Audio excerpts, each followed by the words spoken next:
Bonjour mes chers scorpions, je vous remercie de me retrouver pour cet horoscope d'octobre. Le premier décan célébrera son anniversaire au cours de ce mois-ci, donc je vous souhaite le meilleur cycle, le plus d'épanouissement possible. Et d'ailleurs, si vous souhaitez remporter un tirage de 15 à 20 minutes, celui de votre choix, sur mon site, il vous suffit de laisser un commentaire et de vous abonner à ma chaîne.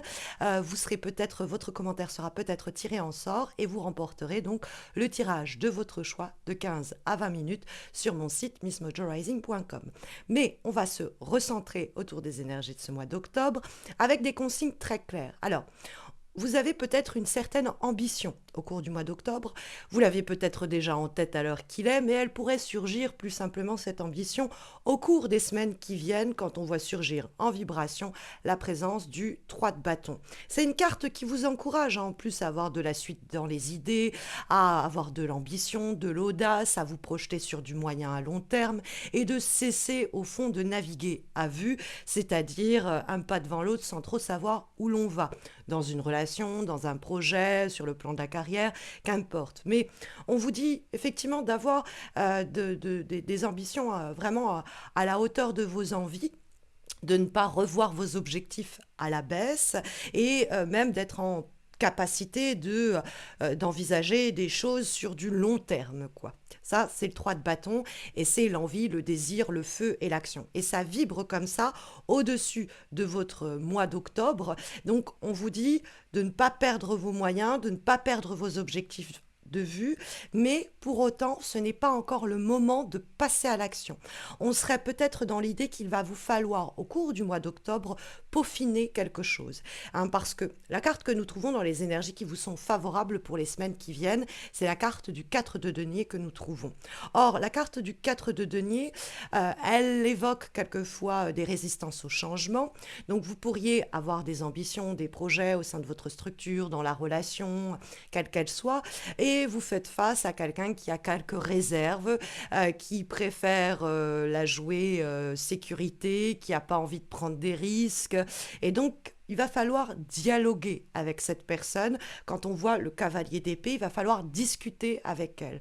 Le but, c'est de ne pas la pousser de force à passer à l'action ou à agir alors qu'elle ne se sent pas prête. Parce que on trouve le chariot dans les difficultés éventuelles pour les semaines qui viennent. Et le chariot peut être une mise en garde contre l'idée de se dépêcher, de se précipiter sur le plan des actions, d'accord? C'est-à-dire agir au fond avant que le moment ne soit venu, parce qu'on a ses objectifs et qu'on voudrait passer la seconde, quoi, qu'on voudrait aller plus vite et qu'on est face à quelqu'un qui prend peut-être un peu son temps, qui a quelques réserves ou qui est de nature un peu conservatrice, une personne qui ose pas trop la nouveauté et qui a des résistances au changement. Ce n'est pas en lui mettant la pression à ce boss, à cet employé, à cette personne de votre entourage que vous arriverez à mettre les choses en mouvement. Il va falloir être peut-être un peu plus subtil que ça et passer notamment, surtout par la discussion, la conversation et la communication. Le cavalier d'épée qu'on trouve en dialogue en plus avec le 3 de bâton, c'est j'ai ces projets d'avenir, j'ai ces ambitions-là avec telle personne ou avec telle structure ou quoi, et j'aimerais le chariot, déjà passer à l'étape où on fait, quoi. On est dans le faire. Or, en octobre, on va d'abord passer par le dire. Déjà, on va communiquer à ce sujet. On va avoir moult et moult conversations à ce propos. Et ça va faire avancer notre problématique de façon peut-être même plus pointue. C'est-à-dire que on ne se dispersera pas à vouloir aller trop vite. On pourrait rater quelques éléments importants, avoir quelques dérapages sur le chemin.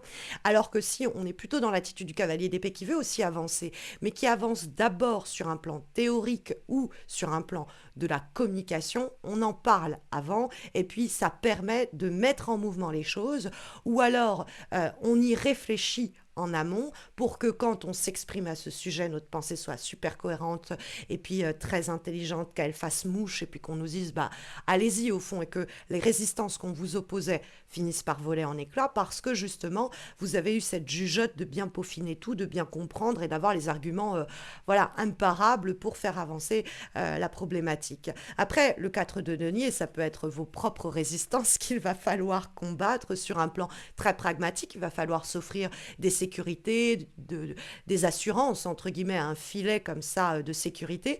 Et effectivement, le 4 de denier nous dit, c'est un temps où un peu inerte les quatre, hein. On prend le temps de rassembler ce dont on a besoin pour poser des fondations solides. Et donc le 4 de denier, ça peut être aussi un temps qui est dévolu sur le plan aussi pragmatique, à mettre les choses en place, à construire, à établir les fondations solides sans se précipiter, sans passer à l'étape suivante, hein. C'est vraiment chaque chose en son temps. Et du coup, bah, c'est un temps qui est favorisé, qui est propice à l'avancée des choses parce que on n'est pas déjà dans le faire, on est vraiment dans l'installation des premiers temps. Mais il est possible que on vous dise à travers cette carte, faites attention, vous avez peut-être des résistances qui vous sont propres, vous avez peut-être l'habitude de vous accrocher à ce que vous connaissez, donc il va falloir peut-être questionner cela sur le plan psychologique et sur le plan aussi pragmatique, histoire de dépasser peut-être quelques résistances, mais c'est vrai que le 4 de denier, en termes de recommandations, c'est aussi une carte qui nous dit de ne pas prendre de risques inutiles, et effectivement, quand on voit le chariot dans les obstacles et les difficultés, normalement, le chariot, lui, il prend des risques, hein. C'est un peu comme ça qu'il avance, hein. Il ose. Et il y a dans cette carte-là, qui est, disons-le, une lame majeure, peut-être quelque chose qui est encore un peu prématuré. Il ne faut pas s'élancer de tête baissée. On pourrait du coup, en voulant accélérer les choses, eh bien, défavoriser l'issue de la situation. Donc le chariot nous dit, ne nous précipitons pas, des erreurs de chemin peuvent ainsi être évitées. Ne forçons pas la main non plus à certaines personnes, à certains projets, hein. Ne nous précipitons pas dans la réalisation ou la concrétisation de projets ou de relations. À vouloir aller trop vite, on pourrait faire que la relation dérape ou que le projet s'enlise. Donc, aller vite, ce n'est pas forcément aller bien ou aller dans le bon sens des choses, c'est ce que pourrait nous expliquer le chariot. Le chariot peut être aussi une recommandation à ne pas voyager pour le moment. Ce n'est pas encore le moment de se déplacer physiquement, mais plutôt de préparer son déplacement, peut-être du coup plutôt en novembre.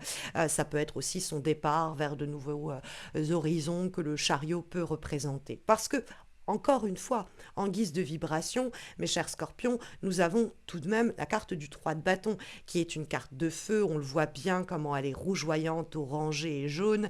Il y a quelque chose de très énergique qui s'en dégage. Et ça nous dit que il y a la possibilité pour vous, pour votre relation, pour votre projet, pour votre idée, de se déployer plus tard. Le 3 de bâton, on est en train de planifier. Alors, on a envie déjà de passer à l'action parce que on voit très bien ce qui nous attend. Ça nous donne envie, hein.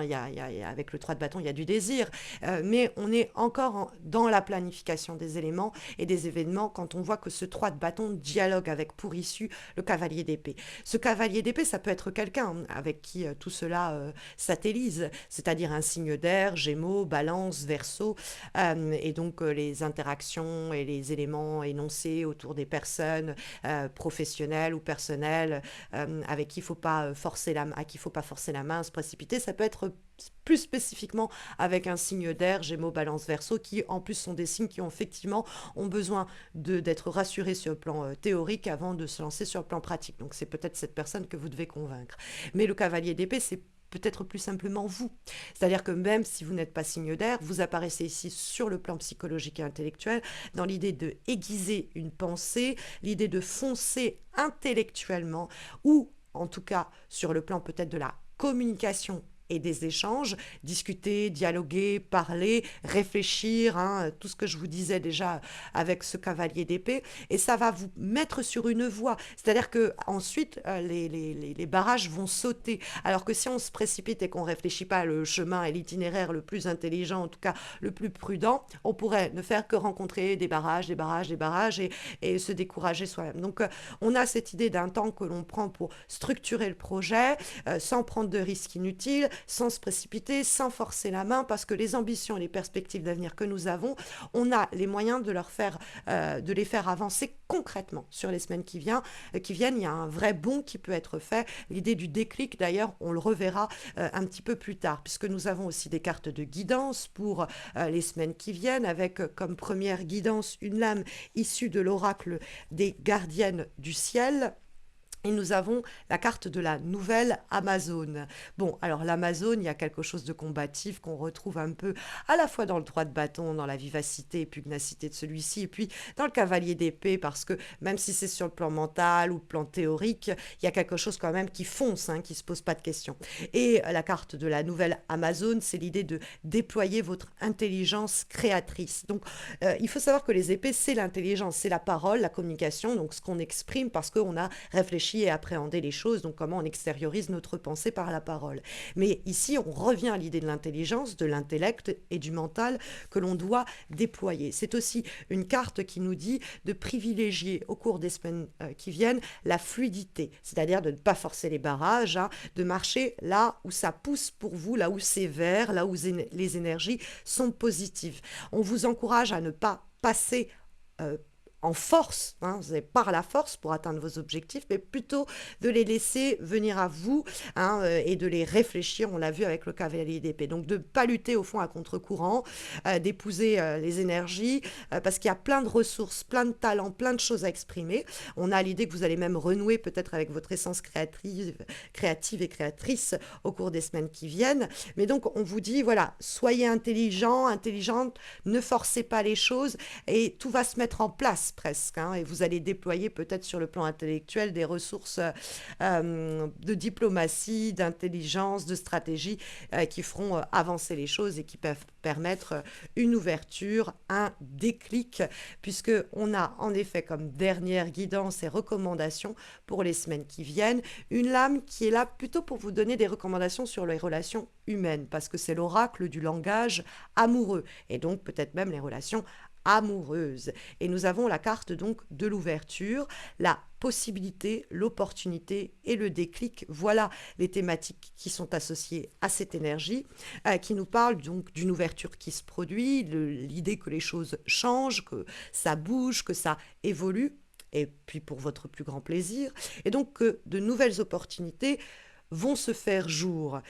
On peut avoir un temps, le sentiment entre le chariot et le 4 de denier, d'avoir une situation à ce niveau-là stagnante ou encore au cours du mois d'octobre de ressentir quelques stagnations, mais c'est sur le point de changer. Si on est célibataire, il y a de nouvelles possibilités, de nouvelles rencontres qui peuvent se présenter à vous, peut-être même ce cavalier d'épée, et ce sera comme une évidence. Pour les personnes en couple ou celles qui pensent à une personne en particulier, il y a une ouverture de cœur, du cœur, qui permet à la relation de passer à un stade supérieur. Donc il y a un déclic qui se passe pour vous deux et la situation se décante positivement. Ça offre de toutes nouvelles perspectives. Donc ça, on peut aussi l'associer au domaine éventuellement interpersonnel, les relations professionnelles, etc. Et ce déclic qui s'opère au cours du mois d'octobre. En tout cas, ce sont les énergies ici sondées pour les prochaines semaines, mes chers scorpions, en espérant que ça saura vous accompagner au mieux. Mais vous le savez, si vous avez besoin de quelque chose de plus suivi, il y a les guidances que je poste chaque lundi sur Insta et sur Facebook. Vous avez les liens de mes pages pour m'y retrouver. Vous avez également les prochains horoscopes, ceux de novembre. Et puis, vous pouvez me retrouver pour une guidance, un direct, ou vous formez même au tarot de Marseille dans le cadre des prestations que je propose sur mon site missmojorising.com. Et d'ailleurs, vous pouvez remporter le tirage de votre choix de 15 à 20 minutes en laissant un commentaire et en vous abonnant à ma chaîne. Les résultats du concours vous seront communiqués quand les horoscopes de novembre seront publiés. Voilà, mes chers scorpions, je vous souhaite de très belles semaines à venir. Encore une fois, un très bon anniversaire pour le premier décan. Et puis, je vous dis à très vite, à très bientôt, j'espère. Prenez bien soin de vous.